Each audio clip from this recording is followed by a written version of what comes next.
Hello everyone, आज हम लोग थायराइड ग्लैंड के बारे में पढ़ेंगे। थायराइड ग्लैंड हमारी बॉडी का लार्जेस्ट एंडोक्राइन ग्लैंड है और इसका वेट कितना होता है? Approx 20 gram in adult. Okay, अगर मैं इसकी लोकेशन की बात करूं तो ये यहाँ पर आपका लैरिंक्स है, यहाँ पर ये ट्रैकिया है और यहाँ पर ट्रैकिया के साइड में और लैरिंक्स के नीचे ये जो मैंने आपको येलो कलर से शो किया है, ये है आपका थायराइड ग्लैंड। ओके, ये है हमारा थायराइड ग्लैंड। ये थायराइड ग्लैंड की दो लोब है, एक तरफ ये वाली जो है ये है राइट लोब और ये वाली है आपकी left lobe of thyroid gland. दोनों लोब्स जिससे जुड़ी होती है इसे हम लोग क्या बोल देते हैं? Thyroid isthmus. ओके, इसे हम लोग क्या बोल देंगे? Thyroid isthmus. अब अगर मैं इसके स्ट्रक्चर की बात करूं, मेनली दो टाइप के सेल्स होते हैं थायराइड ग्लैंड के अंदर। फर्स्ट हमारे हैं फॉलिक्यूलर सेल्स और नेक्स्ट है हमारे पैराफॉलिक्यूलर सेल्स। जो पैराफॉलिक्यूलर सेल्स हैं ये क्या रिलीज करते हैं? ये रिलीज करते हैं कैल्सिटोनिन। कैल्सिटोनिन का रोल कहाँ होता है? होम्योस्टेसिस, कैल्शियम होम्योस्टेसिस में कैल्सिटोनिन का रोल होता है। ये इंक्रीज करते हैं ना रीएब्जॉर्प्शन ऑफ कैल्शियम को। और फॉलिक्यूलर सेल्स क्या रिलीज करते हैं? आपके T3 और T4, यानी थायराइड ग्लैंड से रिलीज होने वाले, सिक्रेट होने वाले तीन हार्मोन पढ़े हमने, कैल्सिटोनिन, T3 एंड T4। और जो फॉलिक्यूलर सेल होता है इसके बीच में जो ये स्पेस है इसे हम लोग बोल देते हैं कोलॉइड। ओके, इसी को हम लोग फॉलिक्यूलर कैविटी भी बोल देंगे। ये होता है आपका कोलॉइड। फॉलिक्यूलर सेल और कोलॉइड इन दोनों में ही हमारे T3 T4 बनते हैं। अभी मैं बताऊंगी आपको कैसे बनते हैं। अगर हम बात करें इसके कंट्रोल की कि थायराइड ग्लैंड का कंट्रोल कैसे होगा, तो मान लीजिए लो BMR हो गया, BMR बोले तो बेसल मेटाबॉलिक रेट, या फिर लैप्टिन,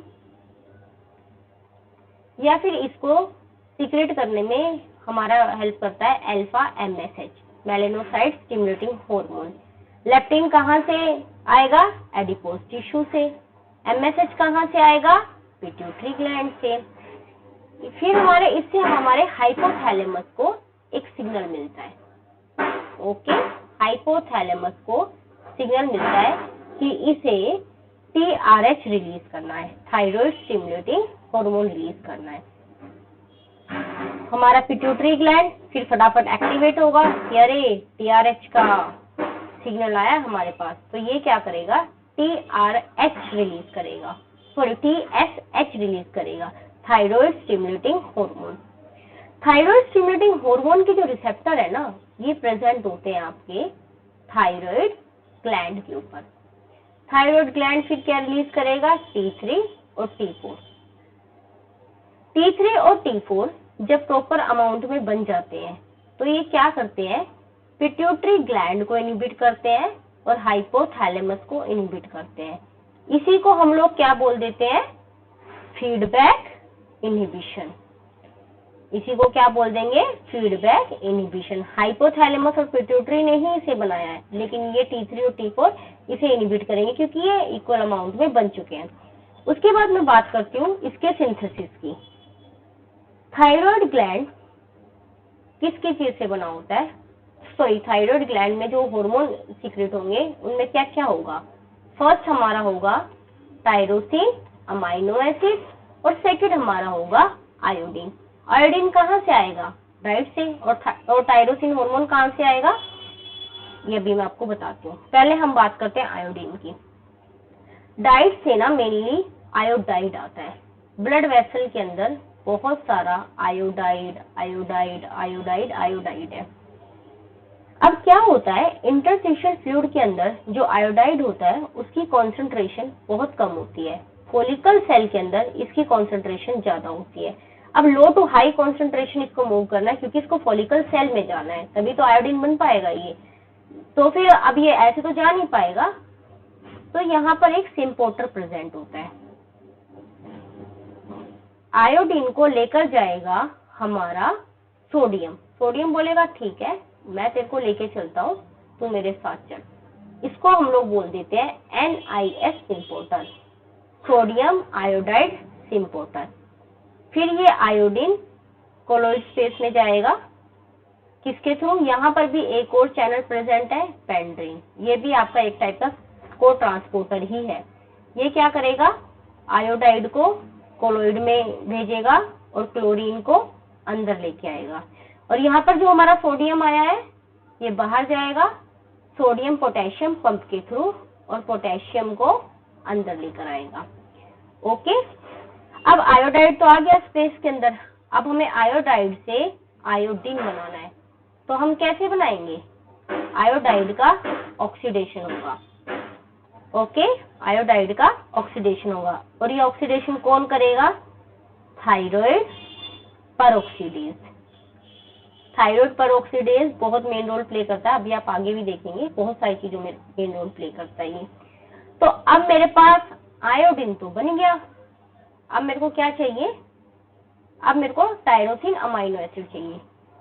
आयोडीन तो मैं बना चुकी हूँ, अब मुझे टायरोसिन अमाइनो एसिड चाहिए। तो अब टायरोसिन कैसे बनेगा? फॉलिकल सेल के अंदर जो ER होता है, इसके अंदर प्रोटीन प्रेजेंट होता है। ये प्रोटीन हमारा होता है थायरोग्लोब्यूलिन। ये ग्लाइकोप्रोटीन होता है। Okay, glycoprotein. ग्लाइकोप्रोटीन यानी प्रोटीन के साथ आपके कुछ कार्बोहाइड्रेट ग्रुप अटैच है। अगर मैं इसके स्ट्रक्चर की बात करूं तो इसका स्ट्रक्चर कुछ ऐसे होता है। ये मान लीजिए थायरोग्लोब्यूलिन है, इसके साथ टायरोसिन अमाइनो एसिड अटैच होता है। इसके पास लगभग 70 अमाइनो एसिड्स होते हैं। तो ये आपका रिलीज होगा गोल्जी में, उसके बाद ये पैक्ड होगा सिक्रेटरी वेसिकल में। अब इसको बाहर निकलना है, तो बाहर निकलना है तो यहाँ पर क्या होगा? एक्सोसाइटोसिस। मैं बताती हूँ आपको, यहाँ पर एक्सोसाइटोसिस होगा। एक्सोसाइटोसिस में क्या होता है? बाहर ही तो निकलता है, यानी यहाँ पर ये इधर एक्सोसाइटोसिस होगा। एक्सोसाइटोसिस के थ्रू क्या होगा? हमारा थायरोग्लोब्यूलिन बाहर आ जाएगा, इधर आ गया ये बाहर। अब इसके साथ अटैच है टायरोसिन। अब टायरोसिन के साथ हमें आयोडीन को अटैच करना है, तो हम कैसे करेंगे? क्या होता है कि जो हमारा आयोडीन है ये है इनऑर्गेनिक ग्रुप, और अगर मैं टायरोसिन के स्ट्रक्चर की बात करूं तो टायरोसिन का स्ट्रक्चर बताऊं कैसे होता है? जैसे ये COH अटैच है, अमाइनो एसिड है, तो इसके पास एक अमाइनो ग्रुप और एक कार्बोक्सिल ग्रुप तो होगा ही। यहाँ पर ये H अटैच है, इधर CH2। इसके पास एक फिनोल रिंग होती है। ये जो फिनोल रिंग है ये हमारा ऑर्गेनिक ग्रुप है, और यहाँ पर ऐसे OH होता है, तो ये रहा ऑर्गेनिक। यानी कि ऑर्गेनिक ग्रुप के साथ इनऑर्गेनिक ग्रुप अटैच करना है, तो हम लोग आयोडीन का ऑर्गेनिफिकेशन करेंगे। अब वो कैसे करेंगे?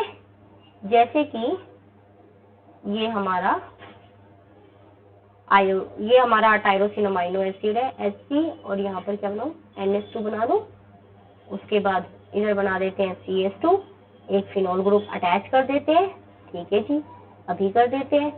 और इसके साथ मैं जोड़ देती हूँ एक आयोडीन का ग्रुप। ओके, और एक हमारा यहाँ पर OH तो होगा ही। जब एक ग्रुप अटैच होता है ना बच्चे, तो इसको हम लोग बोलते हैं MIT, mono iodo tyrosine. Tyrosine के साथ एक आयोडीन अटैच है, तो इसे हम लोग बोल देंगे मोनो आयोडो टायरोसिन। अब अगर मैं दो अटैच कर दूं, तो एक तो जैसे कि मेरी पहले से है इधर, और अब मैं एक और अटैच कर देती हूँ, दो अटैच कर दूं, तो ये क्या बन जाएगा? DIT, diiodotyrosine. Okay, अब मेन जो हमारे हार्मोन है वो है T3 और T4। T3 बनाने के लिए मुझे क्या करना पड़ेगा? T3 बनाने के लिए मुझे MIT प्लस DIT करना पड़ेगा, यानी कि एक आयोडीन यहाँ से आ जाएगा और 2 आयोडीन यहाँ से आ जाएगा, क्योंकि T3 के अंदर 3 आयोडीन होते हैं और T4 के अंदर 4 आयोडीन होते हैं। ये कैसे बनाएंगे हम? जैसे कि मैं पहले बनाती हूँ मोनोआयोडोटायरोसिन का स्ट्रक्चर बनाऊंगी, ठीक है। कैसे बनेगा ये? इधर एक हम कार्बोक्सिल ग्रुप अटैच कर देंगे, एक अमाइनो ग्रुप अटैच कर देंगे, यहाँ पर हमारा H है ही, यहाँ पर ये CH2, एक फिनोल ग्रुप चाहिए हमें, ठीक है जी, बना देते हैं फिनोल ग्रुप।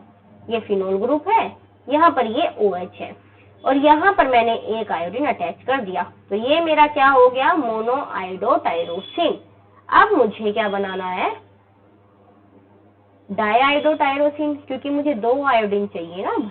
एक आयोडीन तो मैं वहां से ले लूंगी और मुझे एक आयोडीन और 2 आयोडीन और चाहिए होंगे। तो ये रहा हमारा NH2 ग्रुप, यहाँ से ये अटैच हो गया, ये रहा मेरा फिनोल ग्रुप, यहाँ पर ये रहा फिनोल ग्रुप और ये यहाँ पर 2 आयोडीन अटैच कर देते हैं। अब ये बनाने के लिए क्या होगा? यहाँ से हमारा पोर्शन ये कट हो जाएगा मोनोआयोडाइड वाला।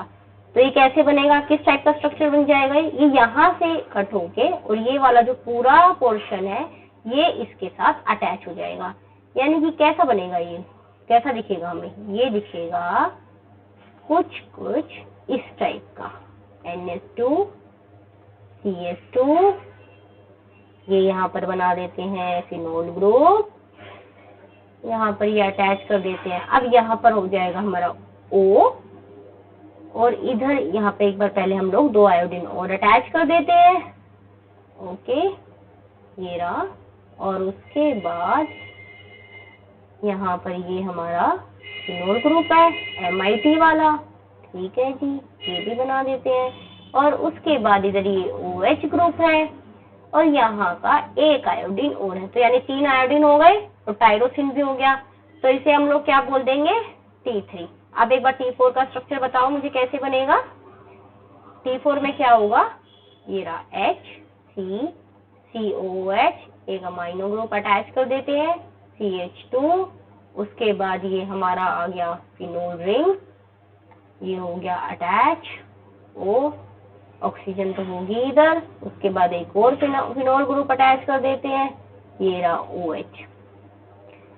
अब एक आयोडीन इधर है, एक आयोडीन इधर है, एक आयोडीन इधर आएगा और एक आयोडीन इधर आएगा, तो ये हमारा क्या बन गया? T4 बन गया। T4 और T3 बन गए, यानी हमने आयोडीन के साथ टायरोसिन को अटैच कर दिया, ऑर्गेनिफिकेशन ऑफ आयोडीन हो चुका है, T3 T4 हमारा बन चुका है। अब क्या होगा? हम लोगों ने पढ़ा कि यहाँ पर हमारा क्या था? थायरोग्लोबुलिन, इसके साथ अटैच है T3 T4 T3 T4, but हमें थायरोग्लोबुलिन की तो जरूरत है ही नहीं, तो पहले तो हमें इस थायरोग्लोबुलिन को हटाना पड़ेगा। तब ये कैसे हटेगा? इसके लिए हम जाएंगे वापिस फर्स्ट पेज के ऊपर, इधर आ जाते हैं, फर्स्ट नहीं सेकंड के ऊपर जाते हैं, हाँ इधर आ जाते हैं हम लोग। जैसे कि यहाँ पर हमारा ये ऐसे था थायरोग्लोबुलिन, इसके साथ अटैच है T3 T4 T3 और T4। अब इसको वापिस जाना है, तो अभी तो यहाँ पर क्या था आपका? एक्सोसाइटोसिस हुआ था ना, बाहर आया था तो एक्सोसाइटोसिस होगा। अब अंदर लेके जाना है तो क्या होगा? एंडोसाइटोसिस होगा, ठीक है। अब मैं बना देती हूँ, यहाँ पर मैं कर देती हूँ एंडोसाइटोसिस। एंडोसाइटोसिस के लिए ये ऐसे अंदर जाएगा, वापिस फिर से अंदर गया। अब यहाँ पे स्पेस नहीं है तो मैं इसका थोड़ा सा नीचे ही बता देती हूँ। क्या होगा जब ये एंडोसाइटोसिस के थ्रू अंदर जाएगा तो यहाँ पर प्रेजेंट होगा हमारा लाइसोसोम। ये लाइसोसोम क्या करेगा? डिग्रेड कर देगा। किसको डिग्रेड कर देगा? थायरोग्लोबुलिन को डिग्रेड कर देगा। अब जब ये इसको डिग्रेड कर देगा तो बच जाएंगे ओनली T3 और T4। अब T3 T4 क्या करेंगे? ये जाएंगे वापिस ब्लड वेसल के अंदर, क्योंकि इनका काम है यहाँ पर, ठीक है। ये इधर आ जाएंगे। T3 T4 ऐसे ही तो घूम नहीं सकते हैं, ये यहाँ पर प्रेजेंट होते हैं हमारे TBG, ठीक है, थायरोक्सिन बाइंडिंग ग्लोबुलिन, इसके साथ ये बाइंड हो जाएंगे। और इसके साथ भी T4 ज्यादा अच्छे से बाइंड होता है, T3 थोड़ा सा कम अच्छे से बाइंड होता है। और मैंने आपको क्या बताया था, थायराइड परऑक्सीडेज जो है इसका बहुत मेन रोल है। तो ये क्या करेगा, यहाँ पर तो ये आयोडाइड को तो आयोडीन बना ही रहा है, साथ में बच्चे जब ये MIT के साथ जब ये MIT बना रहा है तो ये भी आपका उसी की वजह से है, थायराइड परऑक्सीडेज की वजह से ही है। इस एंजाइम को भी मतलब इस रिएक्शन को भी वही एंजाइम बनाएगा, ठीक है। इसके बाद हम लोगों ने पढ़ लिया कि ठीक है वहां पे चला गया। अब ब्लड में जाके ये करेगा क्या। सबसे पहले मैं आपको एक बात बताती हूँ, जो T4 होता है वो बहुत ज्यादा होता है ब्लड के अंदर, बहुत बहुत बहुत बहुत ज्यादा होता है। T3 जो होता है वो कम होता है, यानी मैं ये बोल सकती हूँ 90% T4 प्रेजेंट होता है और 10% हमारा T3 होता है। बट स्टेबल फॉर्म जो होती है वो T3 ही होती है, तो हमें T3 की जरूरत है, तो T4 को T3 में कन्वर्ट करना पड़ेगा। अब एक आयोडीन कम करना है तो ये काम कौन करेगा, डीआयोडीनेज, ओके, ये हमारा T4 को T3 में कन्वर्ट कर देगा ब्लड के अंदर। अब बात करते हैं एक्सप्रेशन की।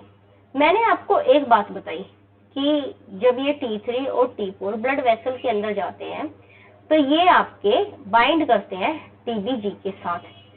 कुछ ऐसे भी होते हैं, सारे बाउंड नहीं हो पाते, कुछ रह भी जाते हैं, लेकिन अब जो बाउंड हो चुके हैं उनका क्या काम है।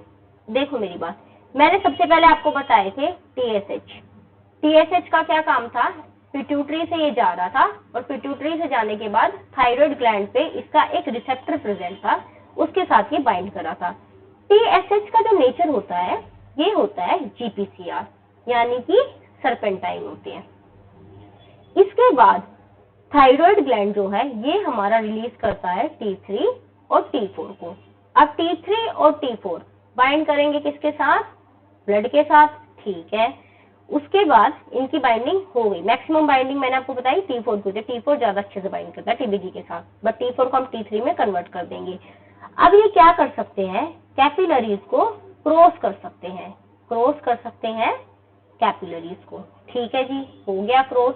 अब उसके बाद ये जाएंगे न्यूक्लियस के अंदर, क्योंकि इनका मेन काम तो न्यूक्लियस से स्टार्ट होगा ना, क्योंकि एक्सप्रेशन कैसे हो पाएगा।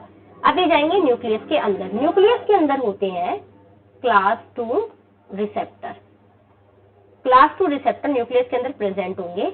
ये क्या करेंगे, T3 और T4, क्लास 2 रिसेप्टर प्रेजेंट है न्यूक्लियस के अंदर, तो T3 और T4 हमारे बाइंड करेंगे TRE के साथ, ठीक है।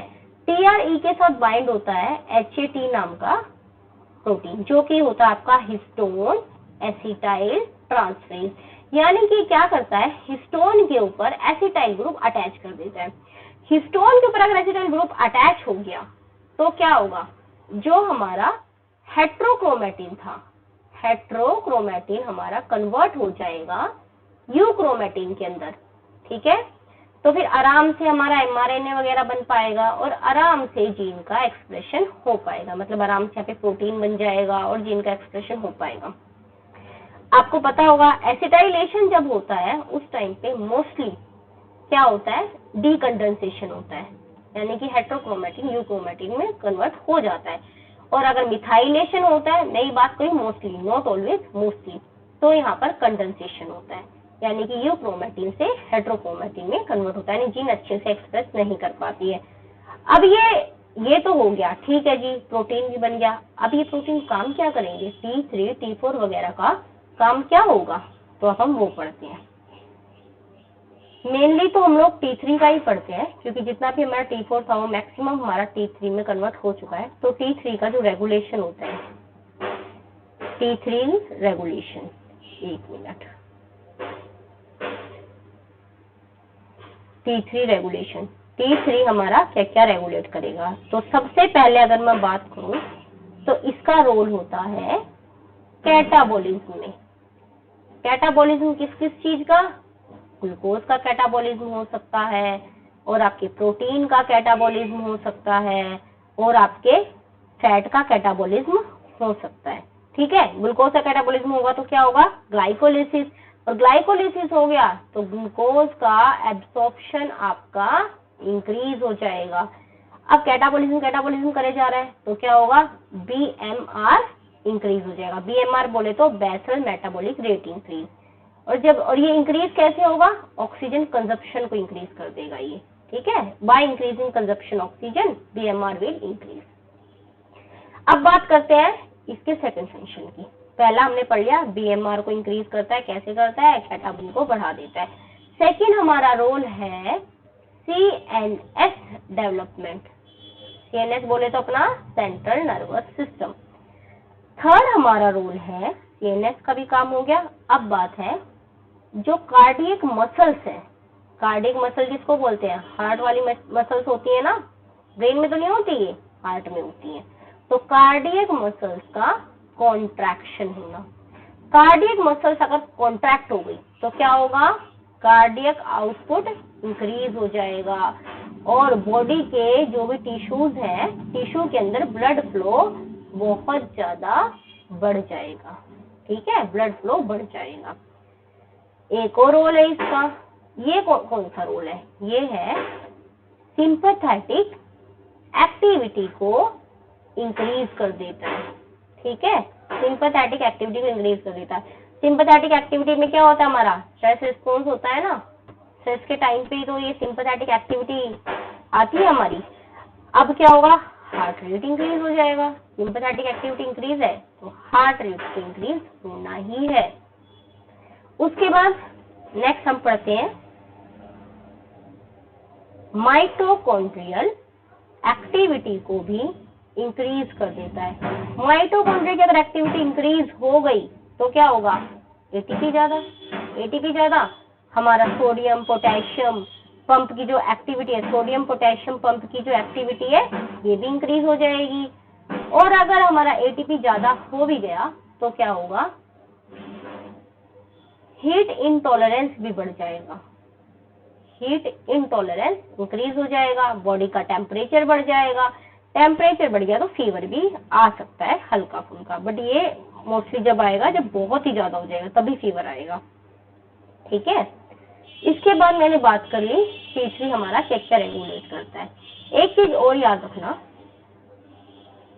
जो थायरोक्सिन है, T4 को बोलते हैं हम लोग वैसे मेनली थायरोक्सिन, जो हमारा थायरोक्सिन है ना, ये सबका बीएमआर इंक्रीज कर देता है। हमारी बॉडी में जितने भी सेल्स हैं लगभग सबका इंक्रीज करता है, कुछ का नहीं करता। तो हम ये भी देख लेते हैं, एक्सेप्शनल केस तो पढ़ने ही चाहिए हमें। तो किस किस का नहीं करेगा, ब्रेन के अंदर जो टिश्यूज प्रेजेंट है उनका नहीं करेगा, रेटिना के अंदर जो है उनका भी बीएमआर इंक्रीज नहीं करेगा, स्प्लीन के जो है उनका भी नहीं इंक्रीज करेगा, और टेस्टिस का भी बीएमआर इंक्रीज नहीं करेगा। अब मैंने आपको इतनी सारी चीजें बताई, अब मुझे ये बताओ क्या इसका रेस्पिरेशन से कोई लिंक है?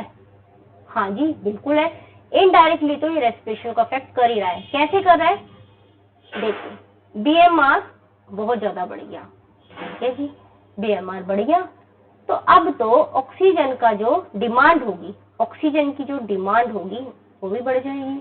ऑक्सीजन की डिमांड बढ़ गई तो जो CO2 है वो एक्यूमुलेट हो जाएगा, जिसकी वजह से स्टिमुलेट होंगे हमारे रेस्पिरेटरी सेंटर, रेस्पिरेटरी सेंटर हमारे स्टिमुलेट हो जाएंगे। ये क्या करेंगे, इंक्रीज कर देंगे रेट ऑफ रेस्पिरेशन को। ओके, अब कुछ एबनॉर्मलिटीज पढ़ लेते हैं। हमने पढ़ा थायराइड ग्लैंड काफी अच्छा ग्लैंड है, बहुत अच्छे काम कर रहा था। अगर ये बहुत ज्यादा हो गया तो दिक्कत भी हो जाएगी। मान लीजिए हाइपर थायराइडिज्म हो गया, यानी बहुत ज्यादा हो गया तो क्या होगा, इसमें हम कुछ कंडीशंस पढ़ते हैं, या तो हाइपरथायरॉयडिज्म हो जाए या फिर इसको हम लोग ग्रेव डिजीज भी बोल देते हैं। एक हम लोग इसको बोल देते हैं कि इसको तो थायरोटॉक्सिकोसिस हो गया। ये हमारे ऑटो इम्यून डिसऑर्डर में आता है। ऑटो इम्यून डिसऑर्डर क्या होता है मीन, वैसे तो हम लोग इसके बारे में इम्यूनोलॉजी में पढ़ेंगे अच्छे से, बट फिर भी मैं आपको बता देती हूँ। हमारी बॉडी खुद के ही अगेंस्ट एंटीबॉडीज बनाना स्टार्ट कर देती है। जैसे कि देखो, ये हमारा थायराइड ग्लैंड के ये हमारे फॉलिक्यूलर सेल्स हैं, ठीक है, ये मैंने फॉलिक्यूलर सेल्स बना दिए। यहां पर मैंने बना दिए TSH रिसेप्टर। अब क्या होगा, TSH रिसेप्टर वैसे तो हमारा मेनली कैसे काम करता है, थायराइड ग्लैंड ये सॉरी TSH आएगा और ये आराम से काम करेगा। बट अगर हाइपरथायरॉयडिज्म हो गया तो TSH रिसेप्टर के लिए यानी TSH के लिए ये कुछ एंटीबॉडीज बना देगा। ठीक है, जो एंटीबॉडीज ये बनाता है ना, एंटीबॉडीज फॉर TSHR, इन्हें हम लोग क्या बोलते हैं, थायरोइम्यूनोग्लोब्यूलिन। ठीक है, थायरोइम्यूनोग्लोब्यूलिन अगर बन गई तो अब यहाँ पर TSH रिसेप्टर तो इंक्रीज हो जाएगा, इसको TSH नहीं भी मिलेगा ना तब भी ये आराम से काम करता रहेगा, इसको जरूरत ही नहीं है TSH की, यानी अब ये आराम से काम करता रहेगा। अब TSH रिसेप्टर बढ़ गया है तो T3 और T4 भी आपका इंक्रीज हो जाएगा। अब तो कोई फीडबैक इनिबिशन भी नहीं होगा क्योंकि T3 T4 बढ़ता ही रहेगा, बढ़ता ही रहेगा, बढ़ता ही रहेगा, ना हाइपोथैलेमस को सिग्नल पहुंचाएगा, तभी तो हाइपरथायरॉयडिज्म हुआ हमारा। यानी कि इसमें क्या होगा, TSH रिसेप्टर इंक्रीज हो जाएंगे और जो अपना TSH था वो भी कम है, TRH भी कम है, लेकिन अब तो हाइपरथायरॉयडिज्म हो चुका है।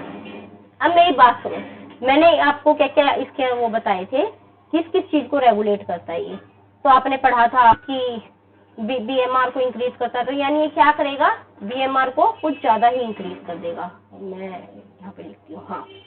अब क्या होगा, BMR बहुत बहुत बहुत इंक्रीज हो गया। कार्डियक आउटपुट ये भी बहुत ज्यादा हो जाएगा। हीट इंटॉलरेंस ये भी बहुत ज्यादा हो जाएगा, है ना, हीट इंटॉलरेंस भी बहुत बहुत ज्यादा हो जाएगा। हीट इंटॉलरेंस ज्यादा हो गया तो बॉडी का टेम्परेचर भी बढ़ जाएगा, बॉडी का टेम्परेचर बढ़ गया तो हम कह सकते हैं ना कि फीवर भी आ सकता है। वेट का लॉस हो जाएगा। वेट लॉस क्यों होगा, क्योंकि इस इंसान को एपिटाइट भूख बहुत ज्यादा लगेगी, क्योंकि जो कुछ भी खा रहा है कैटाबॉलिज्म हो ही जा रहा है, तो अब तो इसको भूख लगेगी ही, तो वेट लॉस होना स्टार्ट हो जाएगा। और क्या होगा, और क्या पढ़ा हमने इसमें, हाँ सिंपैथेटिक एक्टिविटी के बारे में पढ़ा है ना, तो सिंपैथेटिक एक्टिविटी भी अब तो ज्यादा हो जाएगी।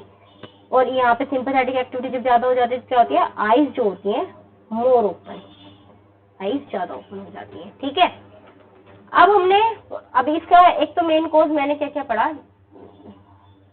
ये देखो जो रीजन है हाइपरथायरॉयडिज्म के वो क्या क्या हो सकते हैं, ये तो पढ़ लिया हमने कि क्या क्या सिम्टम्स आ सकते हैं और क्या क्या हो सकता है। पहली चीज हमने पढ़ ली, एंटीबॉडी आ जाएगी for TSHR, thyroid stimulating hormone receptor के लिए एंटीबॉडीज बननी स्टार्ट हो गई है। सेकंड क्या हो सकता है, TSH रिसेप्टर में गेन ऑफ फंक्शन म्यूटेशन हो जाए, okay, gain of function mutation हो जाए। नेक्स्ट क्या है, थायराइड एडिनोमा, ये क्या होता है, थायराइड एडिनोमा क्या होता है, थायराइड ग्लैंड के अंदर बिनाइन ट्यूमर हो जाता है, थायराइड ग्लैंड के अंदर बिनाइन ट्यूमर हो जाता है। स्टार्टिंग एज होती है ना कैंसर की, बिनाइन ट्यूमर हो जाता है। और क्या होगा फिर, अगर ट्यूमर हो गया तो थायराइड ग्लैंड का साइज इंक्रीज हो जाएगा, और इस कंडीशन को हम लोग पता है क्या बोलते हैं, गोइटर। ठीक है, इसे हम लोग बोल देंगे गोइटर, यानी गोइटर भी हमारा हाइपरथायरॉयडिज्म में ही आएगा। अच्छा नेक्स्ट, मतलब पर कब होगा, जब ट्यूमर होगा तब आएगा गोइटर। उसके बाद ऐसा भी हो सकता है कि नियोनेटल हाइपरथायरॉयडिज्म, ये कैसे हुआ, मान लीजिए कोई लेडी है उसको हाइपरथायरॉयडिज्म है, तो जो बेबी होगा उसको भी हो सकता है, क्योंकि हमने देखा T3 और T4 बड़ी आराम से प्लेसेंटा को क्रॉस कर सकते हैं। ठीक है, क्रॉस कर सकते हैं प्लेसेंटा को। उसके बाद अब हाइपर तो पढ़ लिया, अगर ये कम हो गया तो उसे हम लोग बोल देंगे हाइपोथायरॉयडिज्म। अब जो थायराइड ग्लैंड थे उनकी कॉन्सेंट्रेशन कम हो गई। अब क्या होगा इसमें, ये किस किस रीजन से हो सकता है, जो भी सिम्टम्स होंगे वो तो हम उससे उल्टे कर देंगे, जो हमने हाइपर में पढ़े है ना वो सब उल्टे कर दीजिए तो हाइपो हो जाएगा। बस मैं इसमें आपको मेन एक चीज बता देती हूँ, हाइपर में क्या हो रहा था आपका, हीट इनटॉलरेंस इंक्रीज हो रहा था। तो यहाँ पर क्या होगा, हीट प्रोडक्शन का जो रेट होगा, हीट प्रोडक्शन का जो रेट होगा वो तो हो जाएगा कम, और कोल्ड टेम्परेचर के लिए इनटॉलरेंस हो जाएगा। ठीक है, इनटॉलरेंस ऑफ कोल्ड टेम्परेचर। अब पढ़ लेते हैं हाइपो कैसे हो सकता है। तो हो सकता है जो थायराइड ग्लैंड था उसके खुद के अंदर कोई डिफेक्ट हो, ये भी हो सकता है कि हाइपोथैलेमस में कोई दिक्कत हो, ये भी हो सकता है पिट्यूटरी ग्लैंड में कोई दिक्कत हो, या फिर वैसे इसकी बस एक यही रीजन है। अब हमने हाइपरथायरॉयडिज्म में क्या पढ़ा था, क्रेव डिजीज के बारे में पढ़ा था। यहाँ पर भी एक कंडीशन होती है जिसे हम लोग बोलते हैं मिक्सोडीमा। ठीक है, मिक्सोडीमा, इसमें स्किन आपकी थिक हो जाती है, स्किन थिक, बफी अपीयरेंस वगैरह। एक डिजीज होता है हैशीमोटोज डिजीज, ये भी एक ऑटो इम्यून डिसऑर्डर है, ऑटो इम्यून डिसऑर्डर है, और ये किसकी वजह से होता है, हाइपोथायरॉयडिज्म की वजह से होता है ये डिजीज भी। अब अगर ट्रीटमेंट अच्छे से किया नहीं, मान लीजिए प्रॉब्लम का तो हमें पता लग गया पर ट्रीटमेंट अच्छे से नहीं किया, तो उस कंडीशन को हम लोग बोल देंगे क्रेटिनिज्म। क्या बोल देंगे, क्रेटिनिज्म, यानी कि untreated thyroid hormone, thyroid hormones का ट्रीटमेंट हमने नहीं किया, ये आपकी फॉर्म होती है मेंटल हैंडीकैप की। ठीक है, कुछ इनहिबिटर्स के भी नाम बता देती हूँ, मन करे तो याद कर लेना। हमने पढ़ा था एक NIS को ट्रांसपोर्टर, है ना, NIS को ट्रांसपोर्टर, इसके इनहिबिटर के क्या हो सकते हैं, थायोसाइनेट, कौन सा, थायोसाइनेट। और नेक्स्ट क्या है, परक्लोरेट एनाइन। एक इनहिबिटर मैं आपको बता देती हूँ, हमने कितना इंपॉर्टेंट एंजाइम पढ़ा है, क्या नाम है उसका, थायराइड परऑक्सीडेज, है ना। इसके इनहिबिटर कौन कौन सा हो सकता है, इसका इनहिबिटर होता है प्रोपाइल थायोयूरेसिस। इससे ज्यादा थायराइड ग्लैंड के ऊपर क्वेश्चन मैंने देखे नहीं है, इतना ही आएगा। चाहे आप गेट दे लो, चाहे आप IIT जैम दे लो, चाहे आप MSc जूलॉजी का कोई भी एंट्रेंस दे लो, बल्कि मैंने तो CSIR में भी इसके अलावा कोई क्वेश्चन नहीं लिखा है। Okay, thank you.